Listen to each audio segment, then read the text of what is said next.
Hola, ¿qué tal? Dios te bendiga, querido amigo, querida amiga. Es un placer para mí el poder compartir contigo la palabra de Dios.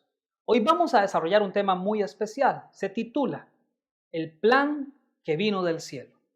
Y antes de ir a desarrollar el tema para hoy, te quiero invitar a orar. Bondadoso Dios y Padre nuestro, queremos darte gracias, porque ha llegado un momento especial. Vamos a estudiar tu palabra. Y queremos que tu Santo Espíritu nos acompañe. Y queremos que tu Santo Espíritu nos dirija. Que tu Santo Espíritu nos enseñe y que Él nos guíe a toda verdad. Te lo pedimos en el nombre de Jesús. Amén y amén. Hoy en el mundo cristiano nosotros encontramos tres posturas acerca del diezmo. Hay quienes enseñan y practican de que el diezmo y las ofrendas hoy, en el siglo XXI, están vigentes, se tienen que devolver a Dios. Pero encontramos a otro grupo que enseña que el diezmo ya no se tiene que dar, porque ese era un asunto del Antiguo Testamento, que tenía que ver con Israel. Pero afirman a la luz del Nuevo Testamento de que hay que dar ofrendas, de que tenemos que colaborar con la obra de Dios. Y hay un tercer grupo que afirma de que los cristianos de este siglo XXI no tienen ningún compromiso económico con Dios y por tanto no hay que dar diezmos ni hay que dar ofrendas. Ante estas tres posturas vamos a ir a la Biblia para saber qué enseña Dios. No nos vamos a quedar con el criterio de los hombres. Vamos a ver el criterio de Dios.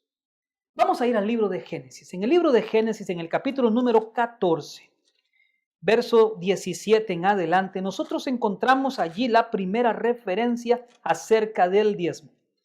En Génesis, en el capítulo número 14, versículo 17 en adelante, la palabra de Dios dice de la siguiente manera. Cuando volvía de la derrota de Kedorlaomer y de los reyes que con él estaban, salió el rey de Sodoma a recibirlo. ¿A quién estaba recibiendo el rey de Sodoma? A Abraham, que volvía de derrotar a los reyes que ya se han mencionado. Y salió el rey de Sodoma a recibirlo al valle de Sabe, que es el valle del rey.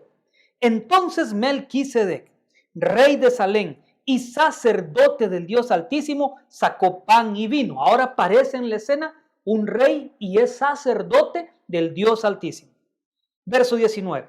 Y le bendijo diciendo, bendito sea Abraham del Dios Altísimo, creador de los cielos y de la tierra. Y bendito sea el Dios Altísimo, que entregó tus enemigos en tu mano y le dio a Abraham los diezmos de todo. Aquí nosotros encontramos la primera referencia al diezmo.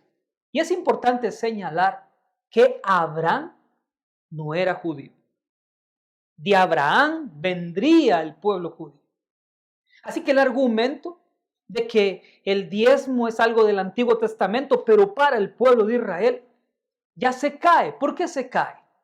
Porque vemos a Abraham, un hijo de Dios, el padre de la fe, entregando los diezmos a un sacerdote, Melquisedec, que servía al Dios Altísimo. Y le entregaba los diezmos de todo, venía de una guerra. No solamente traía ganado, cosechas, podría traer, pero en una guerra los despojos eran personas y riquezas, tesoros, armas. Y él entregó los diezmos de todas esas cosas. Señalo esto porque muchas personas dicen que el diezmo que se enseña en la ley mosaica solamente tiene que ver con cosechas, pero vemos aquí a Abraham entregando los diezmos de todo, absolutamente de todo. Y eso lo confirma el verso 21. Escucha esto. Entonces el rey de Sodoma dijo a Abraham, dame las personas y toma para ti los bienes. Esa palabra bienes implica herencia, heredad, hacienda, pero también habla de riquezas. Y entonces nota cómo aquí se habla de bienes. Ya señalé que tiene que ver con riquezas y con hacienda. Ahora, en el Nuevo Testamento nosotros encontramos una referencia directa acerca de que el diezmo aún está vigente en la Biblia. Vamos a ir a Primera de Corintios, el capítulo número 9. Por favor, acompáñame allá. Primera de Corintios, capítulo número 9. Escucha esto. Aquí en Primera de Corintios, en el capítulo número 9, nosotros vamos a escuchar a Pablo haciendo defensa de su apostolado. Y escucha lo que dice Pablo. Primera de Corintios 9, versos 3 y 4. Arrancamos ahí. Contra los que me acusan, esta es mi defensa. Nota a Pablo defendiéndose. ¿Acaso no tenemos derecho de comer y beber? Escucha a Pablo, ¿acaso no tenemos derecho como apóstoles de comer y beber? ¿Acaso no tenemos derecho? Y ahora escucha lo que dice el verso 8 en adelante. ¿Digo esto solo como hombre? ¿No dice esto también la ley? Ahora escucha, él va a la ley. Y escucha el ejemplo que toma de la ley. Porque en la ley de Moisés está escrito: no pondrás bozal al buey que trilla. ¿Tiene Dios cuidado de los bueyes? Claro que tiene Dios cuidado de los bueyes. ¿O lo dice enteramente por nosotros? Pregunta Pablo. Pues por nosotros escribió. Nota la aplicación de Pablo. Aquella referencia a los bueyes, aquel cuidado que tenían los bueyes también es una referencia a nosotros. Y Pablo es un apóstol que vive del evangelio. Pues por nosotros se escribió, porque con esperanza debe arar el que ara, y el que trilla con esperanza de recibir del fruto. Ahora escucha, verso 11. Si nosotros sembramos entre vosotros lo espiritual, es gran cosa si segáremos de vosotros lo material. Escucha este concepto. Pablo en su defensa dice: ustedes piensan que es mucho lo que tienen que dar en cosas materiales, pero eso material no se compara con las cosas que nosotros estamos sembrando en ustedes, que nosotros estamos compartiendo con ustedes. Es decir, esto material no se equipara con este mensaje que nosotros estamos dando. No se equipara. Verso 12. Si otros participan de este derecho, es decir, otros apóstoles estaban recibiendo dineros o manutención a causa de predicar el evangelio, si otros participan de este derecho sobre vosotros, cuanto más nosotros, dice Pablo. Pero no hemos usado de este derecho, sino que lo soportamos todo por no poner ningún obstáculo al evangelio de Cristo. El hecho de que Pablo no hiciera uso de su derecho no implica de que estaba descalificado. Y ahora escucha el sustento de Pablo en su argumentación. Verso 13. ¿No sabéis que los que trabajan en las cosas sagradas comen del templo? Aquí Pablo está haciendo referencia a lo que se llevaba a cabo en el sistema judío en su templo. ¿No sabéis que los que trabajan en las cosas sagradas comen del templo y que los que sirven al altar del altar participan? Pablo está recordándole a la iglesia en Corinto de que hay un sistema que fue instituido por Dios de diezmos y ofrendas para sostener a las personas que ministran, a las personas que comparten el evangelio. Verso 14. Así también ordenó el Señor a los que anuncian el evangelio, que vivan del evangelio. Escucha lo que ordenó el Señor. ¿Y cómo los iba a sustentar? A través del sistema de los diezmos y las ofrendas. Traigo a colación este texto porque muchos dicen que en el Nuevo Testamento no se habla nada del diezmo. Sí hay referencias al diezmo, pero aquí hay una referencia directa. Pablo está diciendo: yo como apóstol tengo derecho.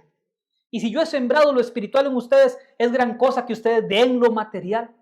Y entonces él respalda ese argumento diciendo: en el templo, los que ministran en el templo son sostenidos con las ofrendas, con los diezmos que se llevan al templo. Y la gente que participa del altar, que lleva sacrificios al altar, también tiene derecho a comer de las cosas que se ponen en el altar. Es una alusión directa acerca del sistema que Dios instituyó de los diezmos y las ofrendas.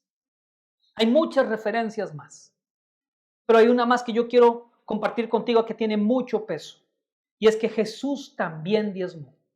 Y a pesar de que nosotros no encontramos una referencia directa de que Jesús diezmó, sabemos por lo que dice San Juan 8:46 que Jesucristo no quebrantó ningún principio, ninguna ley. Y Jesucristo no quebrantó la ley del diezmo, Él devolvía sus diezmos y sus ofrendas. En San Juan 8:46 el Señor Jesucristo le dice a sus adversarios lo siguiente: ¿quién de vosotros me redarguye de pecado? ¿Quién de ustedes me acusa de pecado? Nadie podía acusarlo. Nadie lo señaló, nadie lo denunció. Tú no devolviste diezmos ni ofrendas. Nadie podía señalar a Jesucristo. Jesucristo nunca pecó. Ahora alguien estará diciendo, bueno, es que Jesucristo tenía que dar los diezmos y las ofrendas porque todavía no había cancelado eso en la cruz. Pero no, queridos. Eso es un concepto errado. Jesucristo en Mateo 23 dice que los fariseos y escribas diezmaban, pero olvidaban, ¿recuerdan? La justicia, la fe y la misericordia.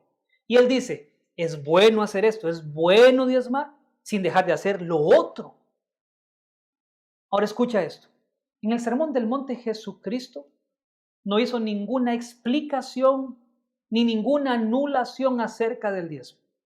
En el Sermón del Monte él explica cosas que el pueblo judío tenía torcidas. Ellos pensaban que adulterar era consumar un acto en una cama. Pero Jesucristo decía, el que miró con codicia a una mujer ya adulteró. Y cuando tú revisas todo el Sermón del Monte no vas a encontrar que Jesucristo explicara algo del diezmo o cancelara el diezmo. Más bien en Mateo 23 lo confirma, es bueno hacer esto. Y no se ha cancelado. No hay ninguna alusión en el Nuevo Testamento de que el diezmo ha quedado cancelado. Otra de las razones por las cuales nosotros podemos afirmar que Jesucristo diezmó y ofrendó es por una costumbre que tenían los fariseos. Los fariseos nunca se sentarían a comer con alguien que ellos sabían había quebrantado la ley. En el Evangelio según San Lucas, en el capítulo número 7 y el verso 36, aquí encontramos nosotros una referencia extraordinaria acerca de lo que te estoy diciendo. Escucha lo que dice Lucas 7:36. Escucha esto con atención. Y uno de los fariseos rogó a Jesús que comiese con él. ¿Qué hizo el fariseo? Rogó a Jesús que comiese con él. Nosotros vemos en la Biblia que el diezmo es un plan que vino del cielo. Que el diezmo no quedó anulado en la cruz. Que el diezmo no fue dejado de lado. ¿Y por qué no fue dejado de lado el diezmo? ¿Por qué Dios quiere que hoy su pueblo, al igual que Abraham, al igual que Israel, al igual que los fariseos y al igual que la iglesia del primer siglo que ya vimos allí en 1 Corintios 9, siga diezmando y ofrendando? ¿Por qué? Querido, ¿sabes por qué lo hace? Porque Él a través del sistema de los diezmos y las ofrendas quiere contrarrestar los impulsos carnales que habitan en nosotros. Sí, esos impulsos egoístas, esos impulsos codiciosos, esos impulsos que llevan a la avaricia. Y cuando esto se mezcla y cuando esto emerge, entonces nosotros cometemos fraude en contra de Dios y en contra de cualquier persona. Te voy a mostrar que Dios, a través del sistema de los diezmos y las ofrendas, a través de este plan divino que vino del cielo, quiere contrarrestar, quiere evitar terribles consecuencias para nuestra vida. En el libro de los Hechos aparece la historia de Ananías y Zafira. Ananías y Zafira fueron testigos de lo que sucedió en el aposento alto. Vieron descender el Espíritu Santo. Vieron cómo el Espíritu Santo movía a la iglesia. Escucharon el sermón de Pedro. Vieron las conversiones de las personas. Y el Espíritu Santo que estaba en medio de su pueblo, en medio de la iglesia, empezó a dar un estilo de vida antinatural. Y entiende, antinatural, porque no era una vida basada en asuntos carnales, sino que era una vida basada en el Espíritu de Dios. Escucha lo que dice Hechos en el capítulo número 4. Escucha esto, Hechos, capítulo número 4 y verso 32. Escucha esto que acontece antinatural, completamente antinatural, provocado por el Espíritu Santo. Escucha. Y la multitud de los que habían creído era de un corazón y un alma. Nota, un corazón y un alma. Estaban identificados los unos y los otros. Y ninguno decía ser suyo propio nada de lo que poseía, sino que tenían todas las cosas en común. La naturaleza humana normalmente nos impulsa a ser egoístas, a tener más. ¿Sabes por qué? Porque el egoísmo tiene que ver con un amor desmesurado hacia nosotros mismos. Queremos sentirnos más que los demás, queremos ser mejores que los demás. Mucho de ese sentimiento se alimenta cuando tenemos posesiones o tenemos cosas mejores que los demás. Pero mira lo que dice el registro bíblico, Hechos 4:32, dice que tenían todas las cosas en común. Y escucha lo que dice el verso 34. Así que no había entre ellos ningún necesitado. Extraordinario. No había necesitado en la iglesia de Dios. Porque todos los que poseían heredades o casas, las vendían y traían el precio de lo vendido. Y lo ponían a los pies de los apóstoles y se repartía cada uno según su necesidad. Escucha, vendían. ¿Y cuándo vendían? Ellos apartaban el 10%. Costumbre, recuerda que allí en el aposento alto, aprovechando la fiesta del Pentecostés, se congregaron judíos que venían de todos lados. 3,000 personas fueron convertidas. Siguió la predicación, siguió la enseñanza y más personas se agregaban a la iglesia. En su mayoría judíos que tenían la costumbre de diezmar y ofrendar. Así que ellos vendían y diezmaban y el resto lo ponían para que se supliera la necesidad de la iglesia. Esto es algo antinatural. Lo natural es dejarme, tener, no ayudar. Y esto lo contempló Ananías y Zafira. Y Ananías y Zafira veían cómo las personas que hacían esto eran reconocidas, honradas, pero las personas que hacían esto de todo corazón no lo hacían buscando gloria personal, no. Pero Ananías y Zafira fueron impulsados por el enemigo de las almas. Fueron impulsados a vender una heredad, pero basado en el egoísmo. ¿Por qué en el egoísmo? Porque al traer aquel dinero, ellos iban a traer las miradas hacia sí. Ellos iban a ser también reconocidos. Y recuerda que el egoísmo es un amor desmesurado hacia nosotros mismos. A traernos gloria. La Biblia dice, nada hagáis por vanagloria. Pero cuando ellos vendieron la heredad, el otro impulso que los atacó fue la avaricia. Y dijeron, no, es mucho dinero. Y decidieron dejarse una parte para sí. Y defraudaron a Dios. Reportaron menos cantidad. Porque dijeron, nos vamos a dejar algo para nosotros. Es una locura dar tanto. Y vamos a dar, y aparte de eso vamos a ser reconocidos. Ellos no entendían que el principio de los diezmos y las ofrendas no tiene que ser dado por impulso, porque los impulsos no los maneja Dios, los impulsos los maneja el enemigo de las almas. El asunto de diezmos y ofrendas tiene que ser un principio, y un principio no se quiebra, no se dobla sin importar las circunstancias. No se va a defraudar a Dios cuando tenemos mucho, pero tampoco vamos a defraudar a Dios cuando tenemos necesidad y tenemos que escoger entre devolverle a Dios o suplir nuestras necesidades. Un principio permanece. Pero cuando nosotros damos por impulsos, entonces el enemigo de las almas se aprovecha, como se aprovechó de Ananías y Zafira. Y escucha lo que dice la Biblia en Hechos 5, verso 1. Pero cierto hombre llamado Ananías, con Zafira su mujer, vendió una heredad. Vendió una, tenía varias, vendió una heredad. Y sustrajo del precio. Sabiéndolo también su mujer, y trayendo solo una parte, solo trajeron una parte del precio, y la pusieron a los pies de los apóstoles. Y dijo Pedro, Ananías, ¿por qué llenó Satanás tu corazón? Por eso te decía que con los impulsos trabaja el enemigo. ¿Por qué llenó Satanás tu corazón para que mintieses al Espíritu Santo y sustrajeses del precio de la heredad? Reteniéndola No se te quedaba a ti. Nadie te obligó, nadie te presionó. Y vendida, ¿no estaba en tu poder? ¿Por qué pusiste esto en tu corazón? No has mentido a los hombres, sino a Dios. Nota, el egoísmo, la avaricia, la codicia, llevaron a Ananías y Zafira a mentir a Dios, a defraudar a Dios. Dios trajo el plan de los diezmos y las ofrendas para contrarrestar el terrible egoísmo que tenemos todos los seres humanos.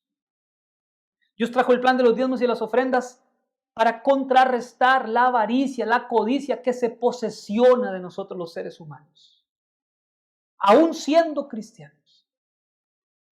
Y Dios quiere que tú pongas en práctica el plan de diezmos y ofrendas de manera sistemática, como un principio, no por impulsos.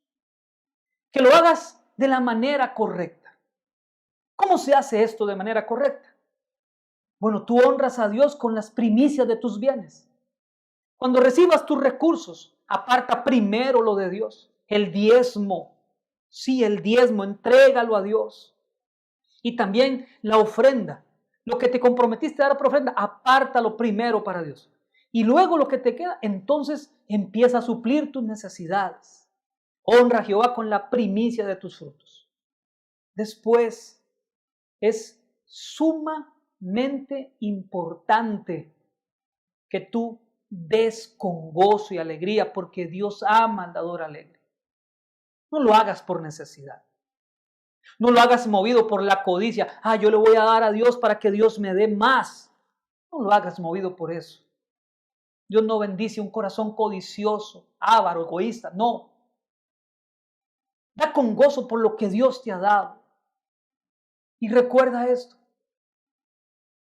Dios no te pide de lo que no tengas. Cuando Dios te pide es porque Él ya te ha dado. Porque tienes los recursos. Yo te quiero invitar para que tú asimiles el plan de los diezmos y las ofrendas y te comprometas con Dios y le des gracias a Dios. Porque este plan viene para que nosotros no seamos tentados por el diablo.